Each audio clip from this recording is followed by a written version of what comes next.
on Good Morning Australia. We cover the World Track and Field Championships in Rome. We'll cross live to some of the Australian hopefuls as they go up against the best in the world. Also next week, we meet the man they call the world's greatest plastic surgeon with some tips on how to keep you looking very young. And we begin our series on great Australian landmarks. And also Barsha will be here with the latest from the showbiz world. Those stories and more. Good Morning Australia. Hope you can join us. Back to the VFL Sports Centre as we continue this interview with Melbourne's Todd Viney. I asked how he recommenced his football career after retiring from tennis. It happened all pretty quickly. I came back from Switzerland on a Friday. The Sturt Football Club, who I'd been involved with as a junior, and my father was involved with the club, knew I was coming back and rang me up and asked to speak to me that afternoon after getting off the plane. They ended up signing me for that year to qualify me for the finals under 19s. I played the last 3 games to qualify me for the finals. We ended up being in the finals and winning the grand final that year. So it was a big rush. I played the next day after not playing for 4 years. So How'd you go? I was a bit rusty, but I managed to get a few kicks. And then the following year, 1985, I was right out to train with the seniors, and it all happened from there. And you won Rookie of the Year in 85? 85 was my first year in senior footy, and we got Rookie of the Year that year. Well, that was also, wasn't it, the year that VFL football started taking an interest in you? Yeah, it was. It was probably midway through that year where I was approached both from Melbourne and Essendon, which was a big surprise to me. I just didn't really expect it to happen so quickly. Yeah. You were an Essendon supporter too, I believe. Yeah, I was a keen follower of Essendon. I just liked the way they played, and at that stage they were pretty well invincible. I really liked Tim Watson was my favourite player, and had followed them pretty closely. So then what made you join Melbourne? Well, I guess at that stage Essendon were sitting pretty on the top of the ladder. Had spoken to me a few times. I think expected me to jump at the opportunity. Melbourne approached me first and invited me over to the grand final in 85 and really looked after me. My father and myself came over and took us to the grand final, introduced us to all the people in the club. They were very professional about the way they approached us and handled us. And really they won me over with the way they treated me and the professionalism of the club. I also went on a trip overseas with the players to get to know them, and I think that was the sealer. I thought I got on really well with the guys, and that was my decision. Well, after Almost. Your first season here, has your attitude changed towards the Melbourne Football Club? They're still as good as obviously they were when they started? I'm a bigger rep for the Melbourne Football Club now than what I was when I first joined. Fantastic club, the tradition of the club, and the hierarchy is fantastic, and the guys, there's a good mixture of senior guys with Robbie Flower, Stephen Nicks and Peter Giles sort of guys, right down to the young guys, Brett Bailey and Yates, Rod Grinter. It's a good combination, and we all get on really well as a team. How would you compare South Australian football to VFL football? I think the main difference between the two leagues is I think the level of fitness amongst the top 20 players in the club is a lot higher than in Adelaide. There's a lot more emphasis on tackling, I feel, over here, which I think seems to make it quicker. Like you have to get rid of the ball, or else you're tackled and dumped. So probably the main emphasis being on more tackling and continually running on, and that's probably the main difference. Well then, how would you feel now if South Australia were to come into the VFL competition? Would you want to go back and play with the South Australian side? Well, that's a tricky question. I'd like to represent South Australia. That's always been one of my goals. I was in the state squad last year in '86, missed out unfortunately. Still a driving ambition inside to represent the state. Well, there we are. We leave Todd Viney's interview there as we return to the Western Oval, ready for the bounce of the ball for the commencement of play in the third quarter of today's match between Footscray and Melbourne. Welcome back to the Western Oval, where Footscray, the home team, lead by just 6 points. 6 goals, 4 to 5-4 against Melbourne. And if Geelong slip up at Cardinia Park, which at the moment they're not, they lead Hawthorn by a goal. But if Geelong lose down there, the winner here will go into the finals. And it is nip and tuck. Been fantastic. Hope it continues for the next hour. Dean dragged down. Paul held to him. says umpire Rowan Saws, and he'll come in and ball it up. See Footscray starting the second half with their captain Rick Kennedy on the bench. He's been reported, and with him Cousins, so a bit of height and strength there. Free kick being picked out of that ruck contest, and it'll go to Purser, defensive side of centre. We'll put the Bulldogs into attack. Nice long kick by Purser out towards the half-forward flank area. Collinwood takes the mark. He gave the handball to Royal. One wonders whether Royal was ready for it, but he backed up, turned, kicked it with centre half forward. Demon defence under pressure. Hughes gets the kick away. Newport a chance. Bounce over the top. Here comes Peter Baxter. Handball over the top. Steve McPherson. Cronin from inside 50 metres. Goes for goal. Offline. Mark for Footscray. Right in the goal square to Foster. And what a tonic for the Bulldogs this will be. Just 2 minutes after the start of the third quarter, Foster will kick Footscray's 7th goal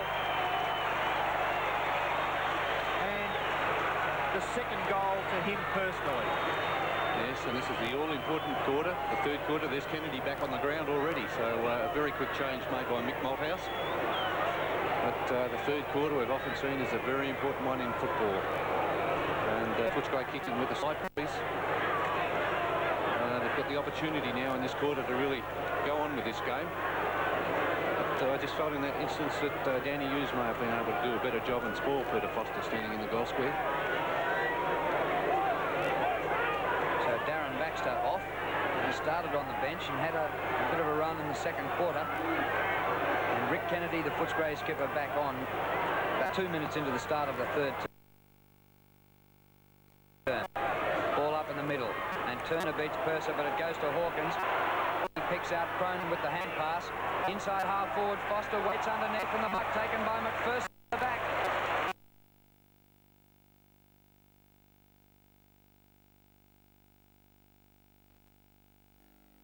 Picks right the hand pass.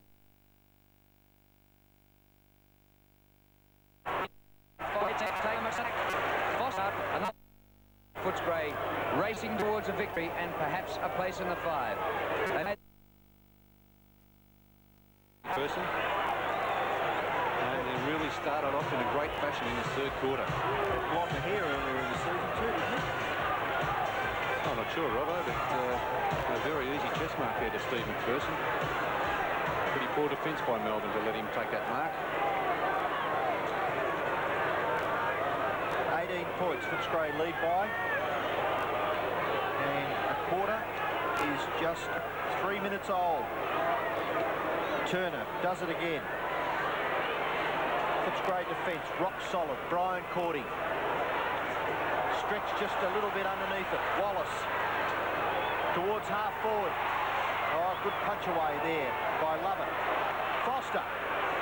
Good kick, Foster. Beasley in the square. Good hands, Beasley. Yes, good strong mark, Simon Beasley. And let's see, here he is lining up for his first goal. Here's the mark again. He helped Danny Hughes out until the last moment. And now Simon Beasley for his first goal. Couldn't possibly miss. And he kicks it nearly into Barclay Street.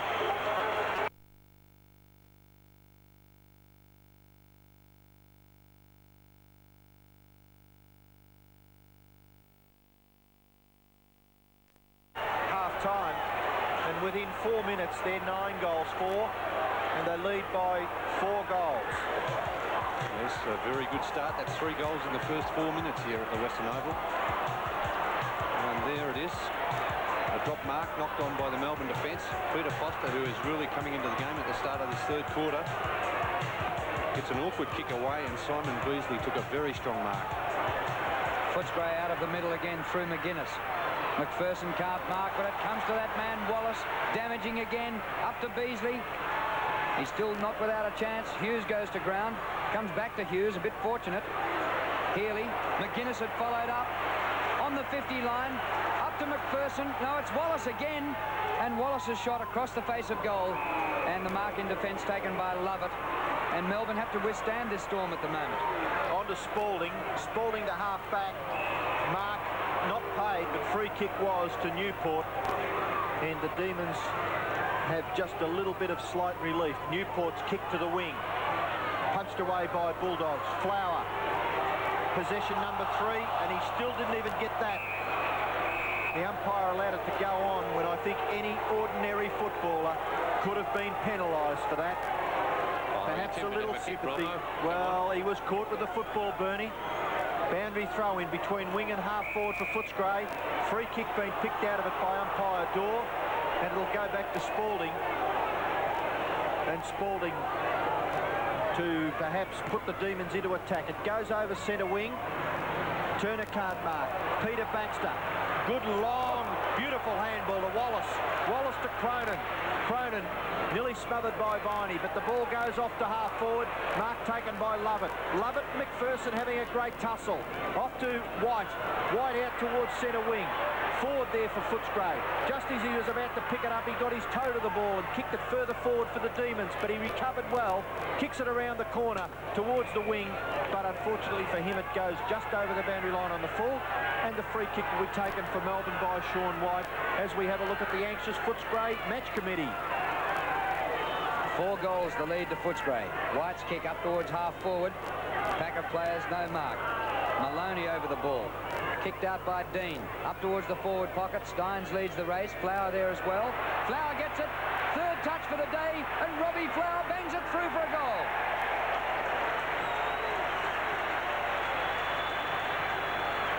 Yes, well, we could very well be watching Robbie Flower and playing his last league game.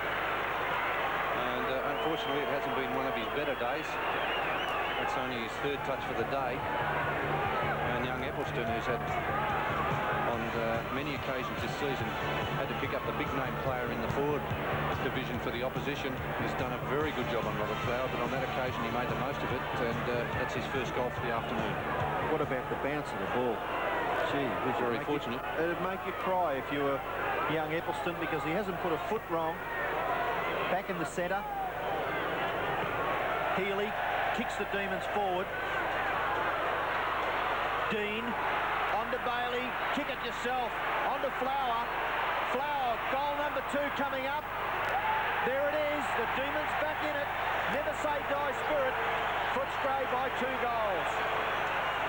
He's a dangerous player, Robert Flower. It doesn't matter how much you keep him out of the game, you have to watch him for that full 120 minutes because he's such a brilliant player.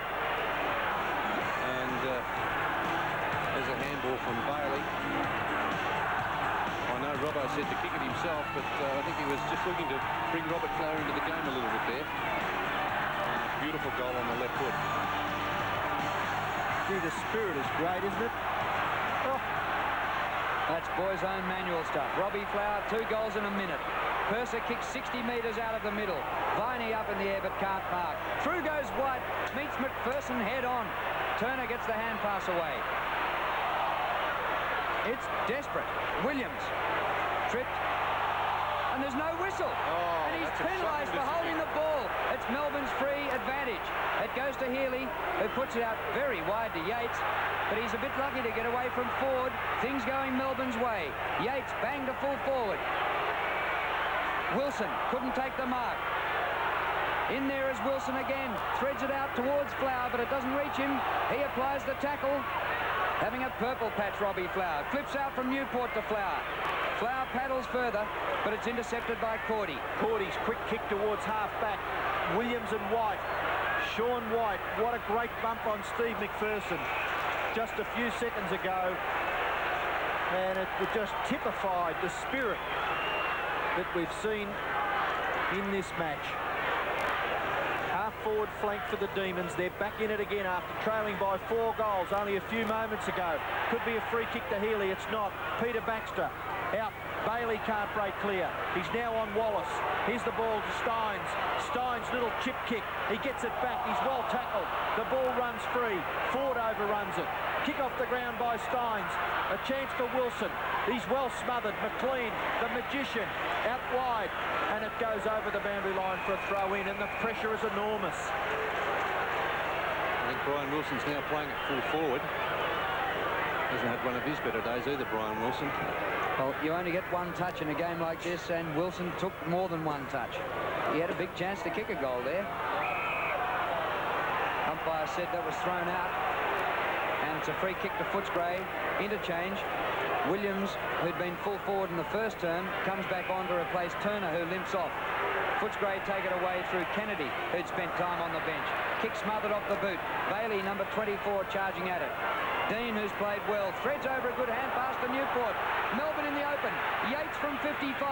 High. Wilson there with McLean. It might go for a goal. No, it was touched. Wilson didn't think so. They're behind to Yates. Well, I think Brian Wilson may have been the player who did touch that one. So he would have been trying to convince the umpire that he hadn't. It certainly put a bit of life back in the game, because Footscray looked as though they were going away with it. Maloney kicks it in, out towards half back. Oh, round the neck, free kick to Dean. Warren Dean, who's kicked 2 goals for Melbourne. Wilson trying to outposition his opponent, but McLean with absolute class gets the through. Cronin round the neck, free kick to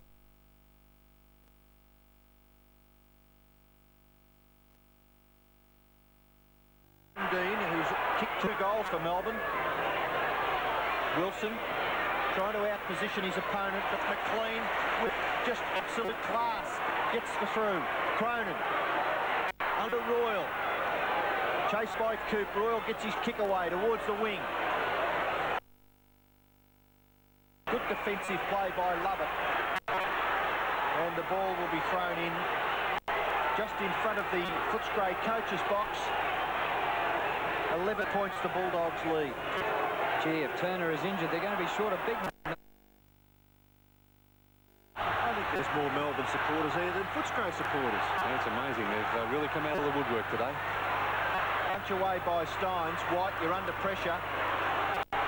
Williams does it well. Can't break clear. Nearly hits McGuinness on. Edith with legally. Tony McGuinness will take one of the fence.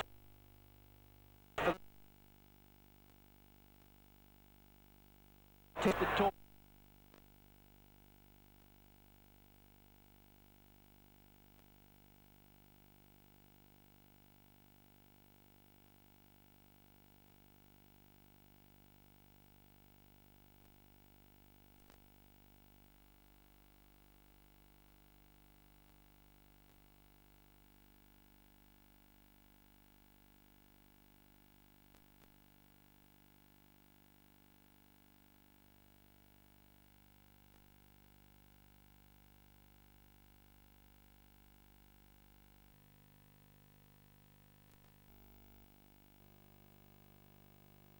Fantastic. What defenders Melbourne have had through Lovett, 17 possessions, and White. And what about McLean in this quarter for Footscray? Stack up Jackson at the bottom of the pack. And the umpire will ball it up just outside 50. 4 points the difference. Footscray 9-4, Melbourne 8-6, and we're approaching the 18-minute mark in the third quarter. Melbourne in attack again. Steins wins the tap but gives away the free over Purser's shoulder, just as Bailey was dashing towards goal to put Melbourne in front. Well, you have to take your hat off to a few of these guys in both sides who haven't got too many big superstars beside their name, but gee, they have a go. The ball at half forward now for Footscray, and the free kick's been picked out of it. It'll go to Foster. Doesn't waste any time. Kicks it up into the half forward line. A good mark. Strong mark, Steve McPherson. By Steve McPherson. It'll need a pretty good kick to score. He fancies his chances, the young boy from Sandy Bay. He puts in a boomer, but it's offline, through from behind, and Footscray lead by 5 points. It's 2-3 to Steve McPherson. He was a player that, of course, gave Footscray the chance there a couple of weeks ago when he kicked the goal after the siren. Michael Ford off the ground, the kick in. Crashing through goes Spalding. Taps towards the boundary line. And it's out at Footscray's right half-forward flank. I think you might be right. There could be more Melbourne people here than Footscray. They are squeezed in like sardines. The finals a week early, this. Sean White hooks it over the top. Unbelievable. Straight to Sharon. Up to centre wing. Diving attempt at a mark.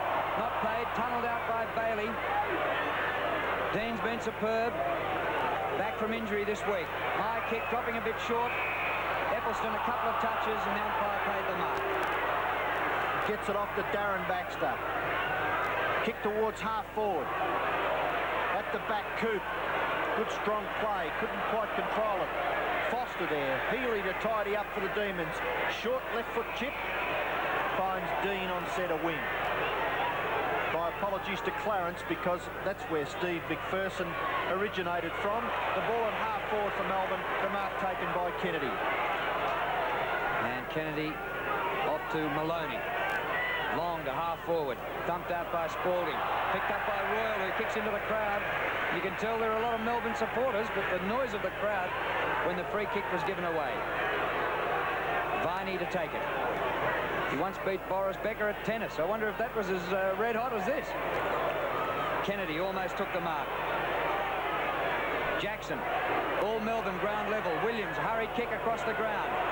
Sharon leads the race, and coming down from forward line is Yates, who tried to crash through McGuinness. McGuinness kept going. Well played, son. Up towards Beasley, wide, and he's fumbled. Well, he's gone from chocolates to boiled lollies. 10 goals last week, and it's like a piece of soap today. Yeah, well, his ground level skills aren't as good as his marking skills. Love it. Off to Hughes. Hughes kick to the wing. Steins. Good mark by the big fellow. Off to Jackson. Handballs in front of himself. He was held when he didn't have it. Viney's under pressure. The Boris Becker conqueror does it well. Gets it up to half forward. Eccleston's a chance. Good flick back. Cordy to back him up. Both defences playing tremendous football. McGuinness tackled by Sharon unfairly, says umpire Dorr. And McGuinness takes the free kick for Footscray. He's between wing and half forward. Not too many possessions. He's kicked just slightly askew, and a great solid mark taken by Sean White, who has played another crackerjack game for Melbourne in defence. He gives it off to Coop. Coop doesn't waste much time. Up towards half forward. Flower. It's punched away by Eccleston. Cousins there. He's just come back on the ground. His kick around the corner. Up towards centre half forward. And what a mark by Foster. Yeah, great mark, Peter Foster. A very difficult one too. It was spinning awkwardly, and he came in across the front of the pack. Very courageous mark. Sixth mark to Foster. He's kicked 2 goals. Goes for the big torpedo. Not bad in distance, but just offline. And the Bulldogs lead by 1 straight goal. And 2 goals, 1 to Peter Foster.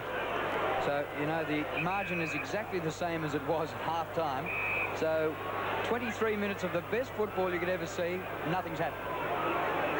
Plenty's happened, Drew. Boy. Danny Hughes, former South Australian, kicks in for Melbourne.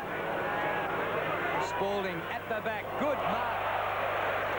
Well, Barney might have played Boris Becker. Spalding played Sheffield Shield cricket for Western Australia.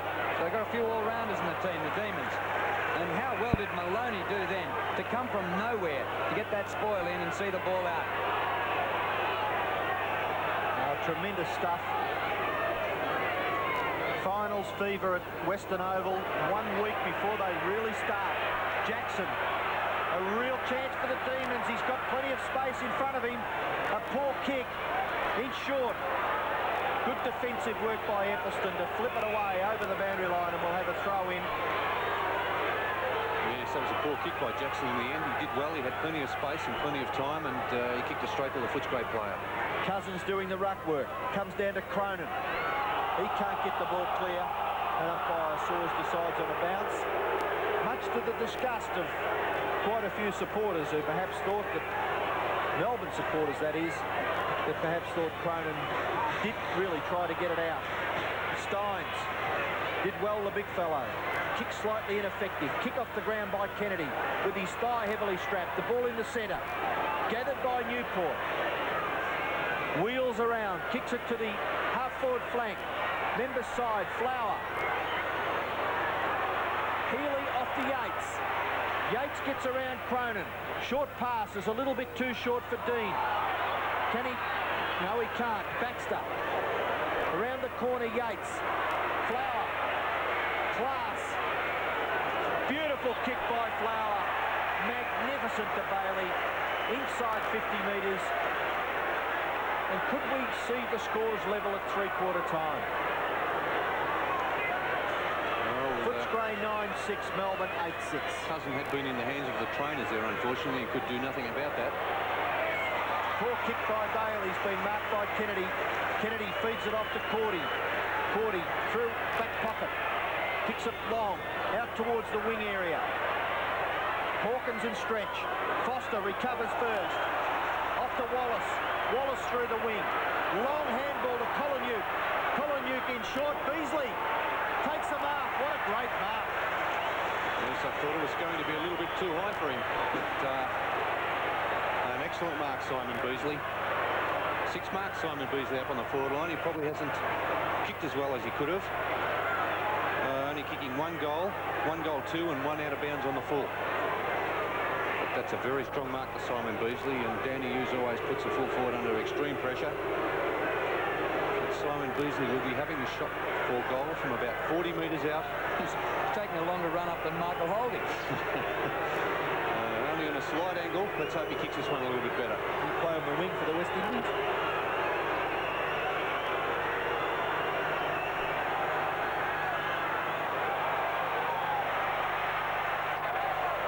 No, sir. Well, it's been a shocker for Simon Beasley today. 1 goal, 3, and 1 out of bounds. And the margin now 7 points.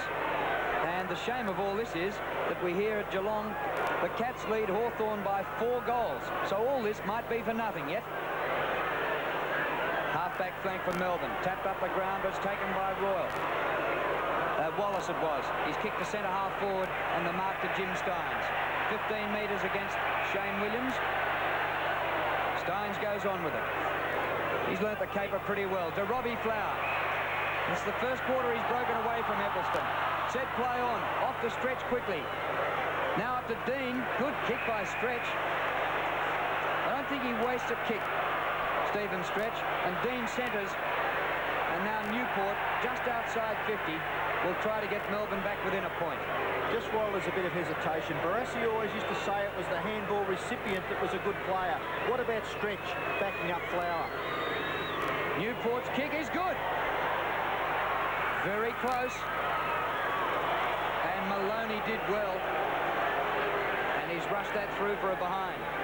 Young Troy Maloney. He forced his way in this year at about the time Footscray had lost their first 3 goals by 1 million.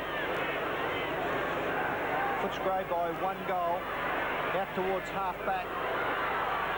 Bailey now tagging Stephen Wallace in the centre. And he sees the ball over the boundary line and will have a throw in. The siren sounds. Three-quarter time at the Western Oval. Footscray lead by 1 goal. Footscray 9-7-61. Melbourne 8-7-56. Goal kickers for the Bulldogs. 2 each to Steve McPherson and Foster. 1 each to Williams, McGuinness, Beasley, Royal and Colin-Uke. For Melbourne, 2 goals each to Flower and Warren Dean. Both of Flower's goals coming in that 3rd quarter. 1 each to Gary Lyon, Wilson, Stephen Stretch and Jim Steins.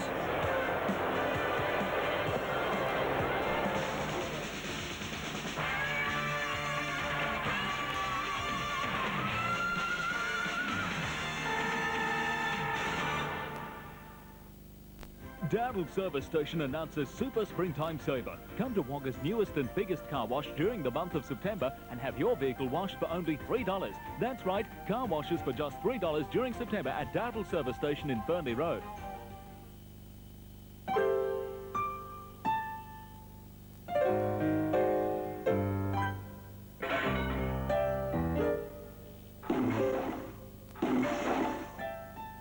If you know the name Meter, you'll know we make nothing else but outstanding, state-of-the-art copiers. Unlike our competitors, Meter, all we make are great copiers. It's the end of winter and Wagga Flora are celebrating. This weekend only, you'll save on all plants during Wagga Flora's end of winter sale. There's 25% off the regular prices of all citrus, fruit and nut trees. What a great saving. Save 25% off all indoor and outdoor plants, including camellias and azaleas. And there are great sales specials on all Yates Grow Plus lines. Save all weekend during the end of winter sale at Wagga Flora in Fay Avenue. And get growing this spring. Join us Sunday at 4:15 for the Sydney Rugby League match of the round. This Sunday, from Leichhardt Oval, Manly versus Balmain. First against third, the last round, this game will be a beauty. Leichhardt Oval is the venue. The match starts at 4:15. A delayed telecast, Sunday, Balmain versus Manly. If you think epilepsy prevents people from working and achieving, think again. Thomas Edison, Agatha Christie and Alfred Nobel all suffered from epilepsy, and their contribution to society is obvious. For many persons with epilepsy, the stigma associated with it is often harder to cope with than the actual condition.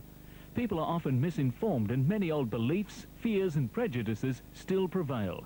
Discrimination is prevalent in employment, education, training opportunities and even social life. Epilepsy is not a psychiatric illness or a contagious disease. Today, as a result of modern treatment, most persons with epilepsy can control the condition. For information on epilepsy, there's a contact person near you. Rick's Jeans will be open from 10 a.m. till 2 p.m. tomorrow with 20% off all jeans and all remaining stock reduced to below half price. Welcome back, and after today's crucial encounter between the Dogs and the Demons, we'll look at last night's highlights and we'll find out who is the best coach in the league. Checking the three-quarter time scoreline, we see that after the end of the opening quarter, Footscray led by 2, at half-time by 6, at three-quarter time by 6. 9-7-61 leads 8-7-55. Robert Flower has got 2 for Melbourne, as has Warren Dean, and Peter Foster, Steve McPherson have 2 apiece for Footscray. The defensive game is over. Very much so, Ken. I think both sides' defences are certainly on top, as indicated by the scores today, and Melbourne had some great plays in that quarter. Lovett and Sean White and McLean for Footscray certainly kept their respective forwards down very, very well. Well, Sean White's been an absolute sensation, hasn't he? Well, he just continues to get better and better as he keeps the more games he plays, and they keep commenting that he's picked the game up extremely well. I mean, he's doing a great job, and he's quite exciting to watch. Robert Flower certainly showed that you can't leave a good footballer alone for too long. Everton had the wood on him. Well, he just got away there for a couple of minutes and kicked 2 goals, and probably could have kicked another couple and brought Melbourne right back into the game. But you certainly can't keep a class player like Flower down all day long. Well, Simon Beasley finding conditions very different today to what they were with his 10-goal performance last week against the Bears. Well, the Melbourne defence is obviously a lot stronger than the Bears last week, and he's probably having a lot closer attention than he got last week, and hence he is struggling a little bit. Oh, we've got the stats here. Let's take a look at those.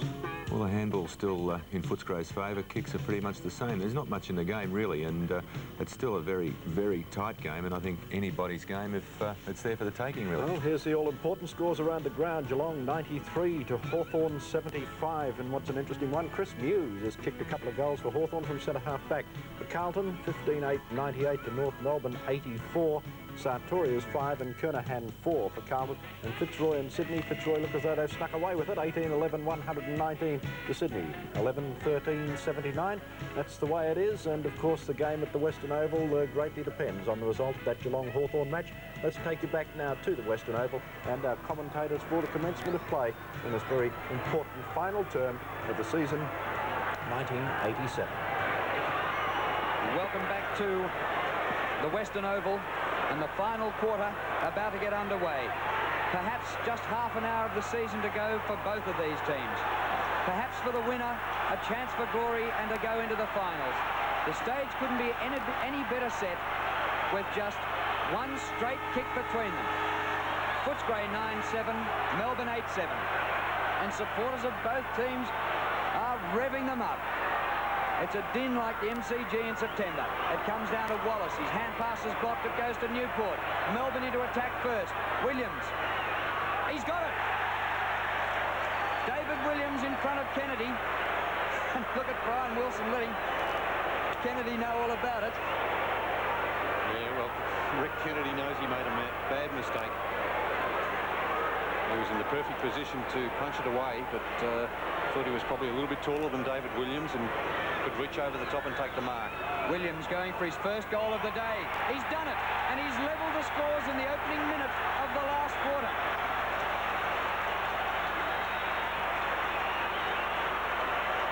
Yeah, bad mistake by Rick Kennedy. Here it is again.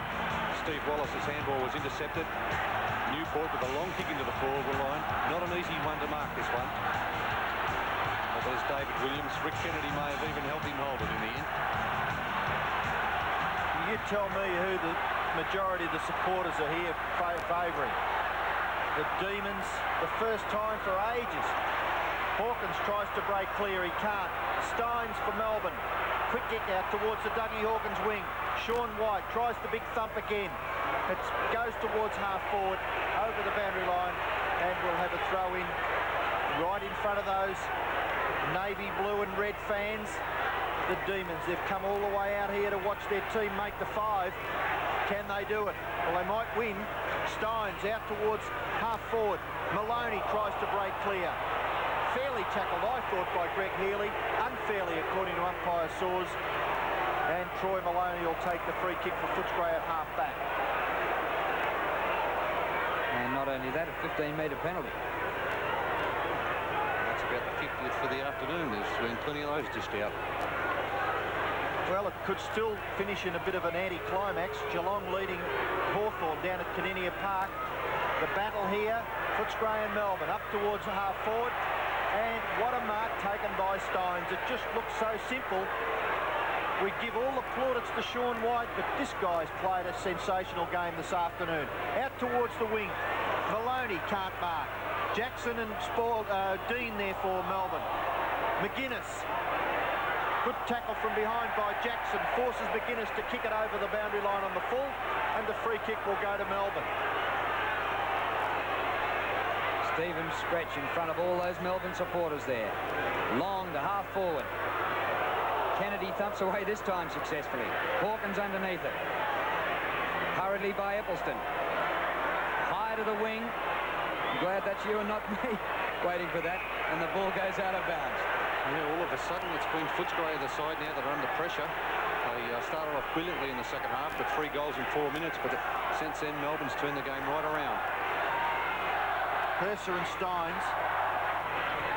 McGuinness. Williams there for Footscray.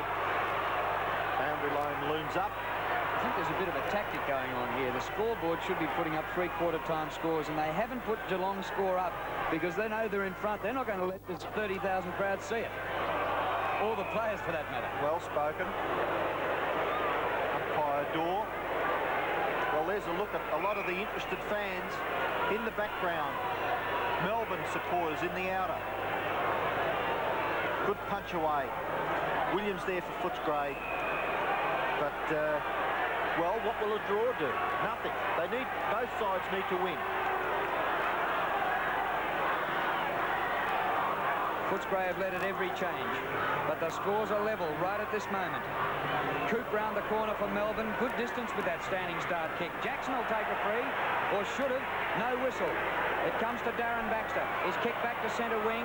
Steins drops a mark, but recovers beautifully. Back to half forward. All Melbourne there. And Dean. Oh, gee, what a game Warren Dean's played. He's taken 8 marks. Goes out wide. Coop, 40 metres out. Across the face, Wilson, but thumped away by McLean and the ball out of play.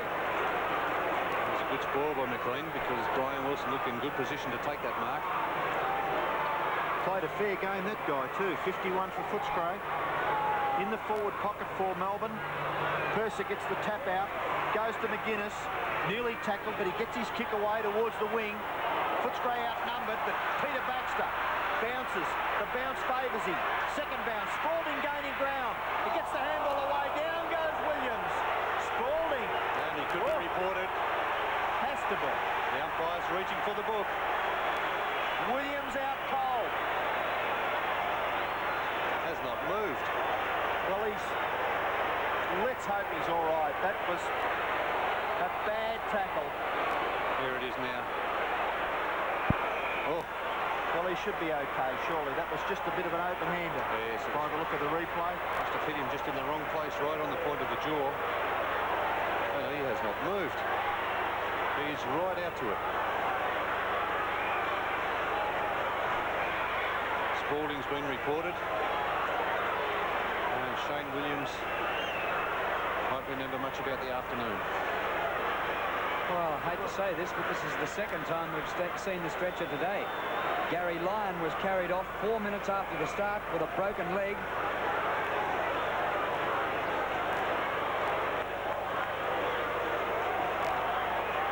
And there'll be another long hold up here. They're putting him on the stretcher, or... Let's have a look at this again. Oh. Well, yeah, it was pretty... Under that glass jaw, or... They must have got him right on the point of the jaw. Gee, he has not moved. He's knocked him right out.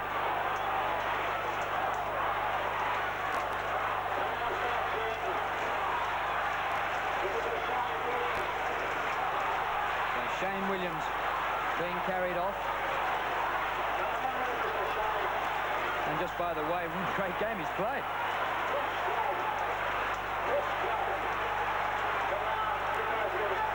Well, that's bad luck for Shane Williams. Michael Ford preparing to come back onto the ground. Scores a level in the last quarter of a vital game at the Western Oval. Michael Ford back on the ground. Shane Williams unconscious, carried off the ground. And a free kick to Footscray taken by Stephen Wallace. He'll be kicking into a very crowded forward line now too. That hold-up has really allowed Melbourne to get down there and cover everyone except Michael Ford, the new player on. Goes wide to Ford. Ford on centre wing. Plays on from a standing start. And there's the culprit, Earl Spalding. But a free kick has been picked out of it. It goes to Steins. Steins feeds it off. In the back pocket, Lovett. Kicks to the wing. Ford can't mark. Running straight at him was Newport. And the free kick has been picked out of it against Newport, and it'll go back to Ford on centre wing. Well, the Western Oval scoreboard has just done the job. They've put up the Geelong Hawthorn score about 7 minutes into the last quarter here, and Geelong lead by 3 goals at the last break. And there's Spalding again. Inspired. Out to centre wing. Stretch. Would have been the mark of the day if he'd come down with it, but the umpire had to free kick him once he didn't take the mark. Into the back of Hawkins. Inboard he goes to Ford. Up towards full forward. Couple of touches from McPherson, but no mark. Royal tries to burrow through. Coope's got him. Holding the ball, Brian Royal. You backed yourself, son. A state rover against a man with not much reputation at his 3rd club, but a top tackle by Doug Coope. Well, he did a very good one earlier that you commentated on, Drew. Out on the wing. Out wide. Purser. Into Wallace. Darren Baxter. Towards half forward. Oh, shocking kick. White. What a leap. Sean White a little bit too far for his teammate in Newport. Footscray has still a chance. Peter Baxter on the bottom of it. Well, they had a chance there, Footscray, if they had It was a bad handball by Sean White, really. He did everything right, except the handball was a little too far. Steins in ruck against Kennedy. Kennedy over the top of it. Got to get rid of it in that situation. Dean grabbed when he didn't have it. Free kick to Warren Dean. He played it well, Warren Dean. And now... Yes, I don't believe it. Warren Dean held his arm. That was a good decision. So the kick was reversed and went to Darren Baxter. Up near the boundary line to McPherson. The scores are level, 61 each. McPherson to Beasley. Beasley inside 50. They have kick goals at that end of the ground today, but he's slightly into the breeze. Will he make it? And can he kick straight?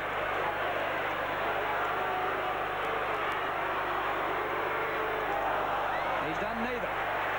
Still in the field of play. Love it underneath it. And holding the ball, it's a Melbourne free kick. Well, Simon hasn't kicked with any confidence for goal today. He's been missed a couple of very easy ones early, and no confidence in that shot for goal. Steins in short. Good mark taken by Newport at centre half back. He plays on quickly. Gathers magnificent ground out towards the wing. Nearly the mark taken by Williams. It's been paid. It's going to Kennedy. Kennedy back into the centre. Purser over the top. Maloney on to McGuinness. McGuinness through half forward. On his favoured foot to the front of the square. Oh, what a mark taken by Jimmy Steins. He's had a big last quarter. Newport's going well. Steins didn't take clean possession, but kept it going forward. Viney up towards centre wing. Dean is there. Backs into his opponent. Dean keeps going. Oh, bad luck. He couldn't keep it in. But Melbourne got out of defence well there to have it forward of the wing. The scores have been level now for about 8 minutes, 9-7 apiece. Between wing and half forward, out of side. Spalding, good punch on. Kennedy's a chance for the Bulldogs. Goes wide. Jackson. Kennedy for Footscray. Good steadiness by the captain. Kick towards the wing. Mark taken, no. It's dropped by Foster. He plays on. Quick left foot kick towards centre half forward. The ball runs free. McGuinness first to recover. Sharon keeps his feet, but McGuinness with scrambling tactics gets the ball back to Brian Cordy. Brian Cordy over the top to Collinwood.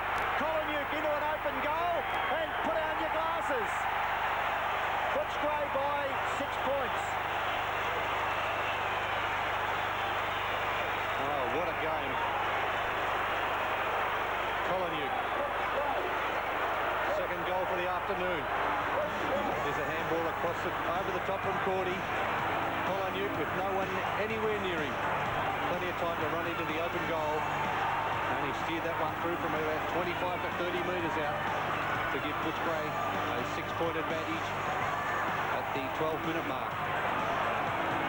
Well, what pressure. A 17-year-old boy playing in his third game of league football, Stephen Collinwood, started the season in the under-19s, worked through the reserves, and he's put the Bulldogs in front in the last term of a crucial game. What composure. Williams for Melbourne. Lost it in Kennedy's tackle. Play on. Socket away by Cronin. He's there with Stretch, and the ball goes out of play. And trouble for Jim Steins. Look how he towers over the trainers. What a quarter he's played, Jim Steins. Yes. They don't need that, Melbourne, because they're undermanned anyway for height. Footscray kicked the ball towards the wing area. Spalding. Good backing up by Sharon. The Demons just perhaps lost a little composure. Newport towards centre half forward. Kennedy, well tackled. Gets the handball away. Purser. Steadiness. Kicks it long towards half forward. Mark to Foster. Plays on to McGuinness. McGuinness left foot kick. 50 metres plus into the pocket. Punched away from Beasley. Coop. On to Yates. Out towards the wing. Williams takes the mark for Melbourne. Must be nearly a record crowd. I don't think I've ever seen 31,000 plus people here at the Western Oval. A sensational crowd, and they haven't been disappointed. They'll be back next week, but there won't be another game here for a season. Purser. Inboard he goes to Darren Baxter. Picks out Peter Baxter. Here comes White. He went too hard at him and let him slip through the tackle. That could be costly. Peter Baxter. Long to Beasley. Hughes in front. Spalding. Good distance with the left boot, but not quite long enough for Yates. And Peter Baxter, who was still there after his long run, marks just outside of half forward. Not a bad player, this guy. In short, and Royal, who's been on the missing list. He had something like 17 possessions in the first half. They're obviously being tagged by Melbourne in the second half. and has only had 4 possessions since half-time, coming up for his 5th, and it could be a vital one. It's just offline, through from behind, but that could be quite crucial, because now the Bulldogs lead by 7 points. 10-8 plays 9-7.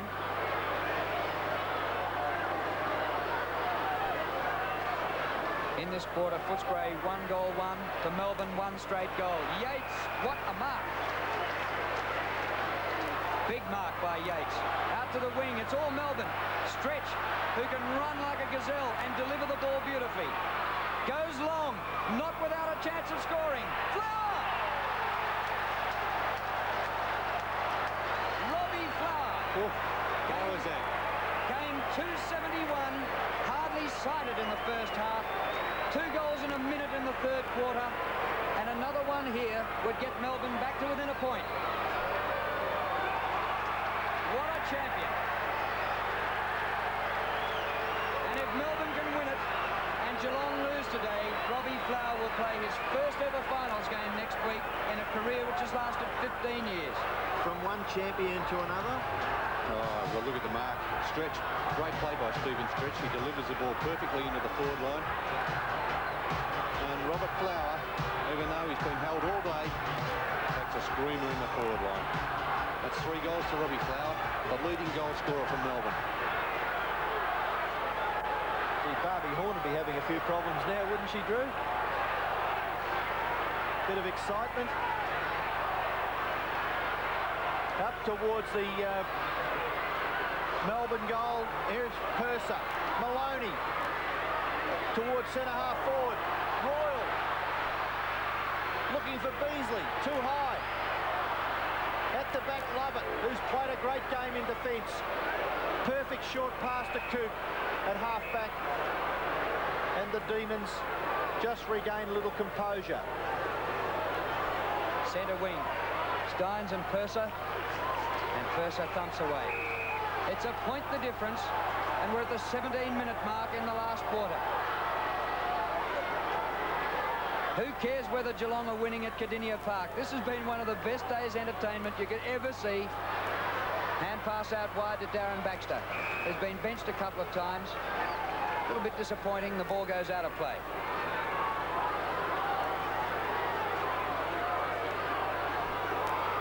Well, we've just heard that Geelong are 9 points in front of Hawthorn, but the players out there have not got a clue. Colin left foot kick towards centre-half forward. Mark taken by Lovett. Come on, Footscray, you need someone contesting. Lovett towards centre-half forward. Mark to Newport. Melbourne doing well. Beautiful kick by Newport to full forward. Chance for Jackson. Snapshot for goal is good. Online, Melbourne in front.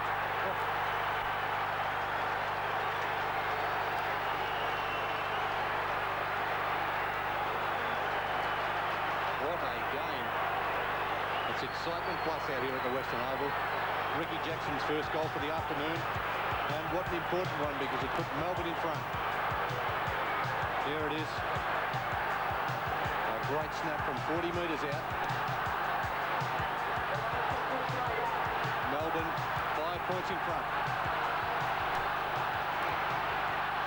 Well, this is just like the good old days. I haven't heard a crowd like this for years.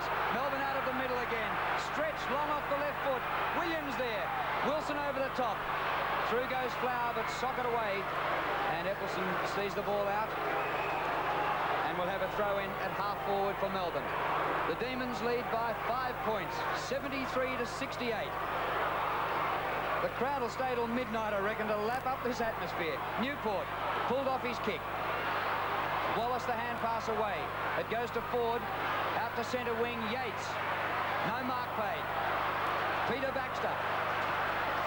Up to half forward. McPherson. Not quite, and whipped away by White, out of play. Well, Yates may rue the day. There's a photo there of a picture of John Northey and Greg Wells. John Northey just may create a few more grey hairs after this match, and so may Michael Malthouse. Boundary throw in. Greg Healy gets the kick away, but but he could not do anything constructive with it, and we'll have another boundary throw in. He's had a very quiet day, Greg Healy. In the night grand final, Melbourne clung to a one-kick lead against Essendon to win, and they stayed in front by doing this, spoiling tactics for about the last 10 minutes. And didn't they do it well that night? Well, can they do it again today? Well, that was your man again, Sean White, that came over the top of the pack and thumped it back over the boundary line.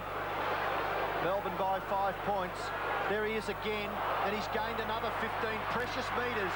Yates making up for that poor marking attempt a few moments ago. Up towards half forward. Here's a chance for Dean. Can he get his kick away? Jackson again. Can't break clear. Footscray under pressure. Kennedy well tackled by Wilson. Another good tackle by the Demons forwards. Wilson again.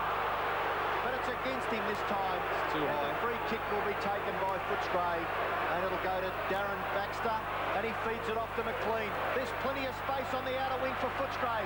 Wilson, do the chasing and do it hard. McLean through half back. Third bounce. Up towards half forward. A poor kick. Lands in short. Chance now for Lovett, who's done a tremendous job for Melbourne in half back. Up towards half forward. Chance for Dean. Gets the handball wide. Wilson, cover yourself in glory. He goes for goal and puts it through. The Demons by 11 points. Well, now it's going to be very difficult for Footscray to get back from here. Well, Brian Wilson was almost legless after that 100-metre chase against McLean. He could hardly raise a trot here. What a goal. Yeah, very timely goal by Brian Wilson. That's his second for the afternoon. And 24 minutes gone, 22 minutes gone. Centre square infringement. Free kick to Footscray, taken by Purser. High to half forward. White flying too early, but he comes out. Spalding comes out with the ball. Spalding's kick is marked by forward, but he pushed out Newport. Things going Melbourne's way. Stephen Newport. Up to Wilson. He's got it again. Oh. Just check Stephen Newport statistics, who took Gary Lyons' place. Steve McPherson's been taken off for Footscray and Cousins back on as Brian Wilson lines up the goal which could nearly bury Footscray. We're at the 22.5-minute mark. And a few deep breaths for Brian Wilson. He won at Brownlow in '82, but there'll be no moment like this if he can put Melbourne into the finals. He's missed it. Bad miss to Wilson. Newport, 17 kicks and 5 hand passes, coming on halfway through the second quarter. Kennedy kicks the ball in. The Bulldogs in a lot of trouble. They trail by 2 goals. The ball at half forward for Melbourne. Here's that dasher stretch. Forced to kick with the left foot. In towards centre half forward. Good punch away by Ford. Chance for Melbourne to come forward again. Sharon, well tackled by McGuinness. Bailey, left foot kick high. Towards half forward. Williams nearly marked it. Maloney, kick off the ground for Footscray over the boundary line, and we'll have a throw in. Just outside 50 metres, the Bulldogs lead. Melbourne lead. I'm getting excited. Melbourne 12-8, Footscray 10-8. Just over 24 minutes gone in the final quarter. Melbourne just have to bottle it up. But will that even be enough? 2 straight kicks for Footscray, and they can be back level. There's certainly time. 12-8 Melbourne, 10-8 Footscray. In this quarter, Melbourne have kicked 4-1 and Footscray 1-1. Hurriedly by Healy, who didn't cover any distance. Bailey, Footscray man was held over the shoulder, and it'll be a free kick to Stephen Wallace. Gee, Bailey didn't look too excited about that umpiring decision. Wallace onto the left foot, up towards half back. Here comes Melbourne again. Stretch. In towards full forward. Wilson fell over. What a crucial stage. McLean keeps his feet. Through half back. Kicks towards half forward. Viney. Good recovery. Oh, great play. Love it. What a game he's played. Into Newport, who's played equally as well. Some unsung heroes in the Melbourne side. Up towards full forward. Flower. Misses. vital behind. Kicked by Melbourne. They now lead by 13 points. Someone's been reported behind the play. See the Brian Cordy on that shepherd from Sean White, or Viney, who charged in afterwards. Troy Maloney takes the kick in towards the outer side. Footscray need 3 kicks at goal to win. Royals kick is smothered, goes to Jackson. A centering kick by him, or fingernails to it, Williams, and it goes through for a behind. Well, you'd have to say it looks like Melbourne now, but it's been such an unbelievable game, I wouldn't write off Footscray, even though we're in time on.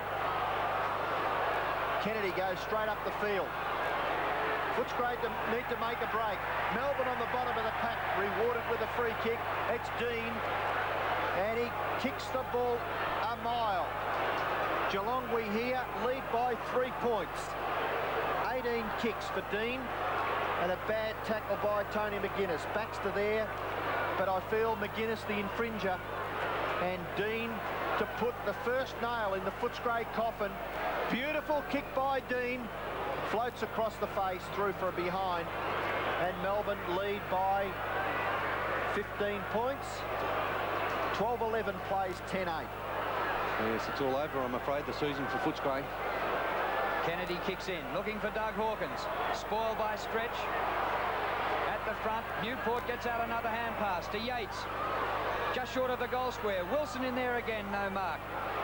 Comes out with it. Slung off his kick. Rick Kennedy, the Footscray skipper, gets clear. The hand pass, not to advantage, really. Tapped out by Darren Baxter. Wallace, good running by Royal. Chance for Footscray to set something up. The little men. Royal across to McGuinness. Coop bearing down. McGuinness backing himself by bouncing. Into Cousins. 60 metres out. Left footer. 2 against 2, but Viney takes the defensive mark. Rebound football. Viney out wide to Stretch. Melbourne have the space now. Stretch's kick is a good one. Finds Williams on centre wing, and with good hands he takes the mark in front of Michael Ford. One gets the impression that the Demons are just a little bit more composed in the dying moments of the game. Williams up towards centre half forward. Good mark by Purser. Play on quickly. Gets it to Kennedy. Kennedy runs away from Steins. A little chip kick over the top. Set Cousins up. Cousins did it well. White misjudged it. Colin Uke there to pick it up for Footscray. Up towards half forward. That man Lovett. He's there again. He gets the handball wide to Hughes. He's interfered with. Play goes on. Lovett goes down. Hughes kicks it out to the wing, and the mark taken by Stretch. All Melbourne up the ground. Bailey has a break of about 50 metres. He's got Stretch in support. One out to Wilson with McLean. In goes Eppleton to keep it away from Flower, and the ball out of play. Valuable time ticking away, and Melbourne lead by 15 points, 83 to 68. Can't be much time left. Boundary throw in, only 30 metres around from the Melbourne goal. Footscray desperate to break clear. Royal, play on, says the umpire. Royal breaks clear in the back pocket. Left foot kick to the wing. Cousins, go for it a bit harder, son. This is a desperate situation. And the boundary line too close, and we'll have a throw in on centre wing. Geelong still lead by 3 points, and Melbourne lead here by 15. What a tragedy it'd be. The Demons have fought it out well. They still may not make the 5. Cronin up towards half forward. Colin Uke, the young teenager, born in 1970, inboard to Foster, who's been around for a long time. Colin Uke loses it in the tackle. Oh, beautiful. Love it. Takes it away. Hand passes 30 metres up the ground. Top football. And Melbourne out through Healy to Williams, who's marked at left wing, right wing and left wing in the last 3 minutes. Williams long towards half forward. Flower. 2 against 1. Robbie looks tired. Purser there for Footscray. Oh, puts Baxter under pressure. Melbourne with numbers everywhere. Chance for Darren Baxter. Now Eccleston under pressure. The Demon forwards magnificent. But in their enthusiasm, given the free kick away. Is that the siren? Maybe Hawthorn have hit the front. Yes, they must have. We may have heard a reaction to Hawthorn hitting the front. The ball on centre wing. The Demon supporters are alive. Coop kicks the ball. Opposite half-forward flank. Williams. Well, he's been everywhere, David Williams. And he takes the mark at centre half-forward, 55 metres from goal. Melbourne haven't played in the finals since they last won a premiership in 1964. This could be their year. Stretch a long kick. The siren. The Demons have won it. Melbourne have won a difficult task at the Western Oval. The margin, 15 points. And the team which won the night flag could be in the finals, and Robbie Flower might get his last chance. He's announced it's his last season of football, and depending on the result of the game at Kardinia Park, this could be Melbourne's year to get in the five for that man, Robbie Flower.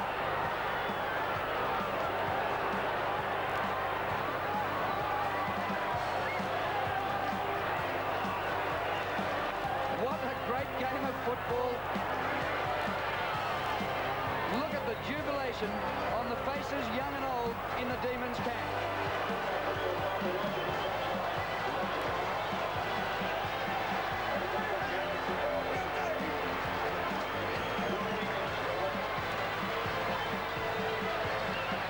And we hear that Hawthorn are in front at Kardinia Park. John Northey just got the message near us and ran past us saying, "You're guilty," as he goes down to greet his players in the dressing room. What fantastic scenes here at the Western Oval. Unusual to see them for the visiting team.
Hi, I'm here to show you one-touch, two-color copying. Canon's range of new generation copiers can make copies like this on one side or copies like this on both sides automatically. The Canon one-touch, two-color copier is available now at Wagga Business Machines. See this new generation copier by Canon at Wagga Business Machines, Forsyth Street, Wagga.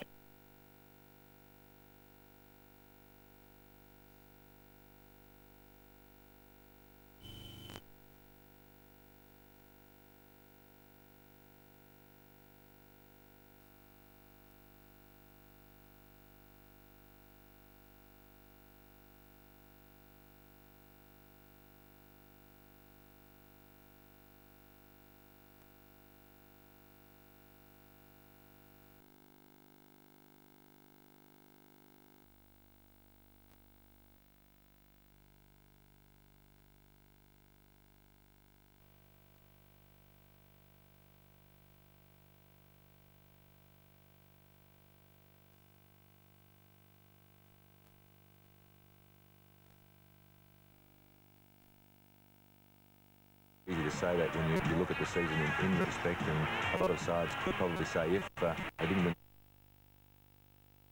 Had it still in their own hands and they weren't quite good enough, so I don't think Footscray can really complain. They gave it their best shot. Yes, Mick Malthouse would have every right to feel a little disappointed tonight, no doubt. Oh, I mean, it just is a tremendous strain on a coach in this situation, and unfortunately there's only one winner, as you see on the screen there, Robbie Flower, who really has capped off a wonderful career by just playing at least one finals game before he retires. Yes, in fact, that he missed the night grand final too through injury, which was their only other performance. It's really great for Robbie. All right, the stats?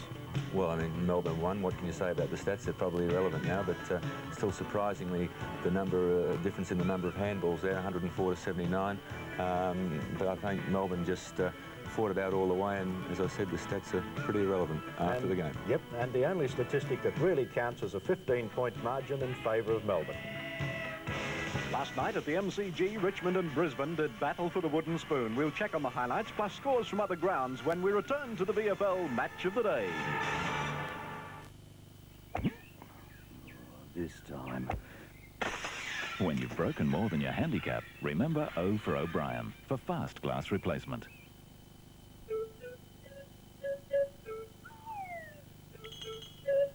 Oh, Mum. Uh-oh. Oh, no. Sorry, Mum. Oh, no. Every day in a million ways, every home needs Harpic to keep your loo clean, fresh and blue. Every home needs Harpic. Every day in a million ways, every home needs Harpic to keep your loo clean, fresh and blue. Every home needs Harpic. Oops.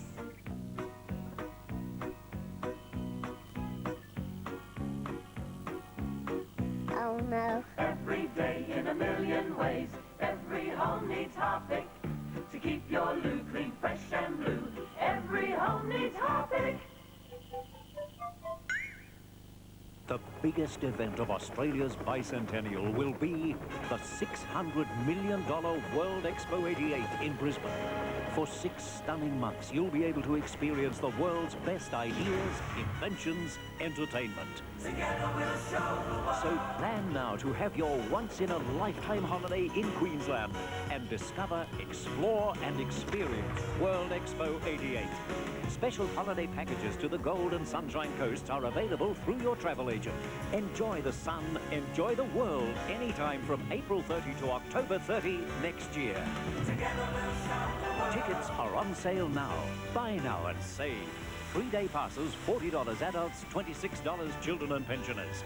You could win a Qantas family holiday at World Expo 88. World Expo 88. Together.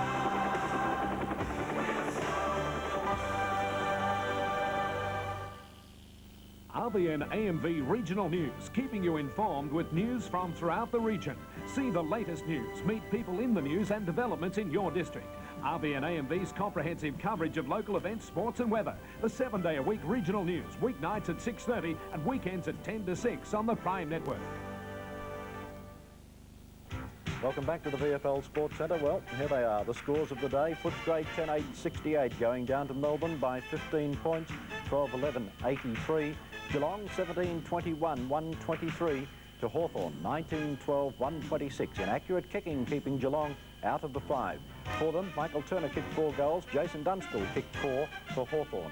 Carlton and North Melbourne. Carlton 29-129 to North Melbourne 19-11-125. Kernahan kicked 6, 1 after the siren that made the difference. And Sartori kicked 5. Bad news for North Melbourne fans. Jimmy Cracker had to leave the ground with an injury to the leg. It's doubtful whether he'll be right for next week. And Fitzroy 2013-133 went down to the Sydney Swans 2021-141 in yet another cliffhanger. What can you say?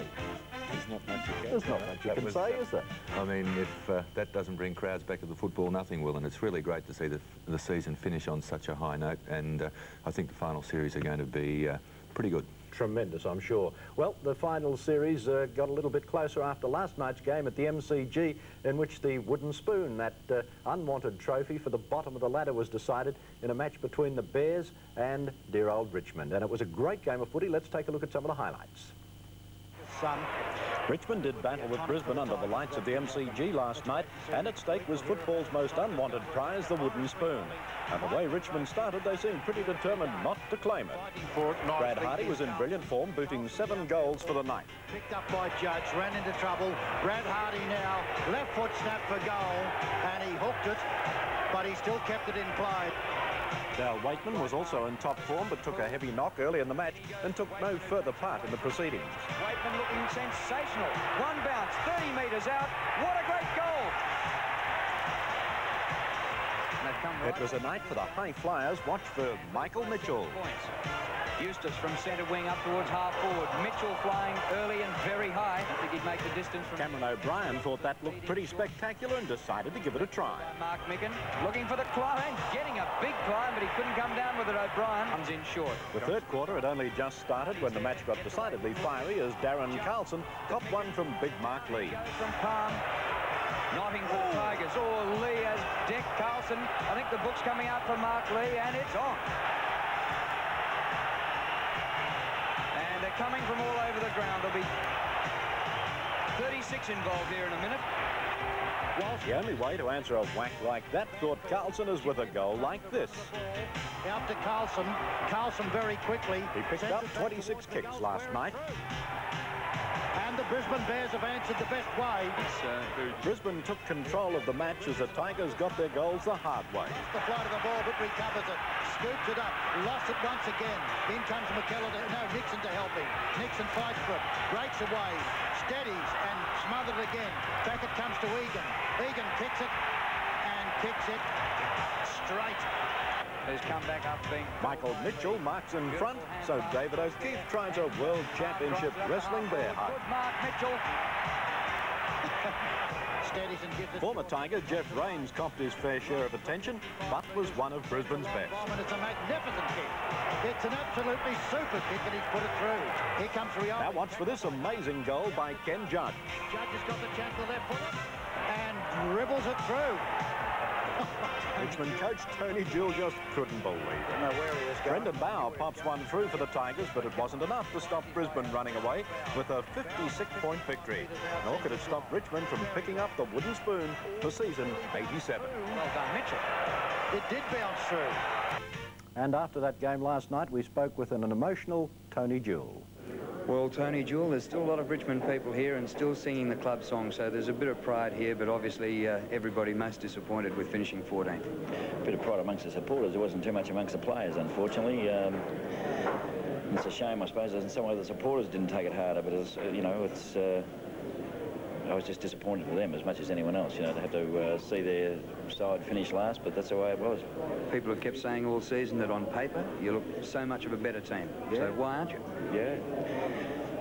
Well, I suppose that's the big question. There's no use being a good side on paper. You've got to be a good side out in the ground, and often sides that look good on paper are often, if you look into it deeply enough, they're either too old or lost their thirst for battle, or in our case I think there's a lot of one of the problems is we've had no depth, and they've had no pressure put on them. They knew they were going to get a game, and it's you know, a 50-60% effort's been good enough. So, you know. Have guys gone out onto the ground just to add another league game to their stats and really not had a go? Well, I don't say they consciously do that, but they know that, you know, I mean, if they put in an ordinary performance, or say 2 ordinary performances in a row, and they keep getting picked, all of a sudden, even the subconscious, they know the standard they're playing, that's good enough to hit a game. And now, if you've got no one to replace them with, and it's all right to say just so in kids, and you know, you've still got to try and be competitive, and as I say, you rely on names, but if they're not performing, then their names aren't worth a pinch. When did you decide to give it away?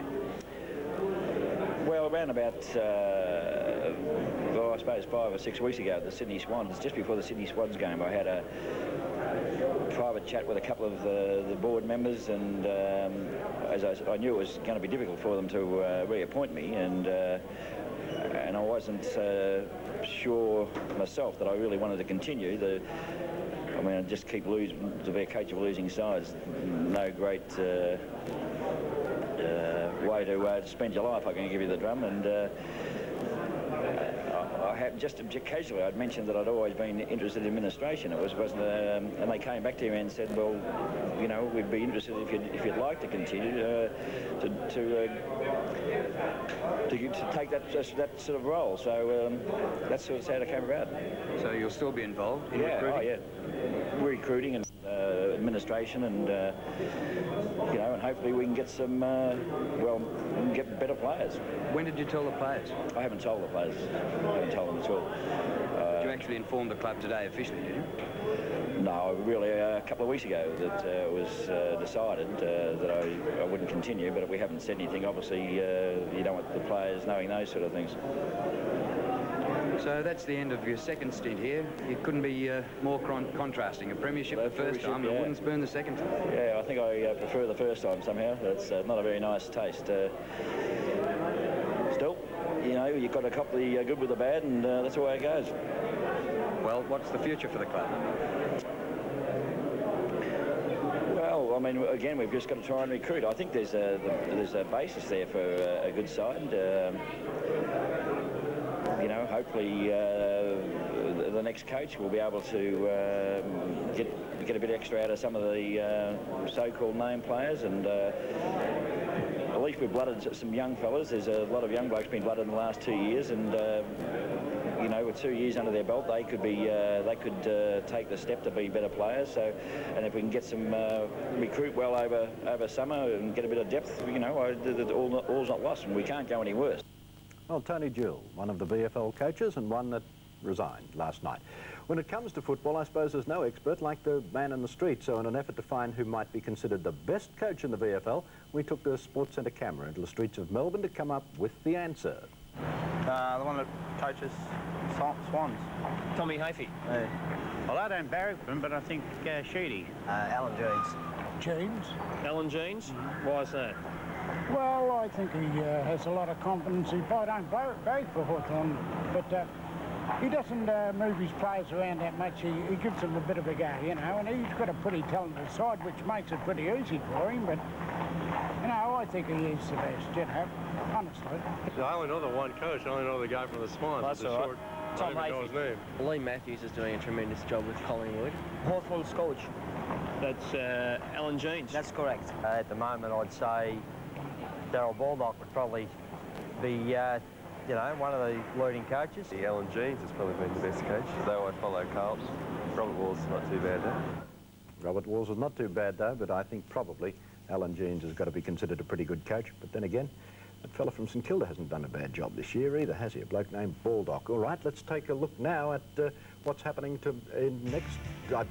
tomorrow's matches. The West Coast Eagles play St Kilda from Subiaco Oval. Match commences at 2:15 Eastern Standard Time. Essendon and Collingwood from the MCG. That game starting at 2 o'clock tomorrow.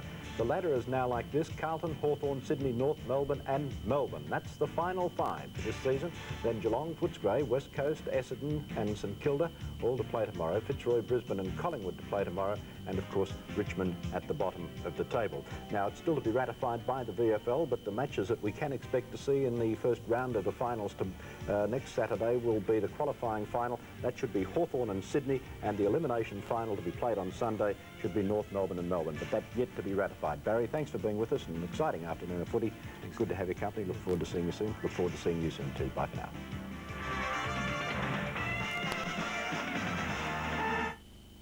This program was proudly brought to you by Wagga Business Machines in Forsyth Street, keeping you up to date in office technology.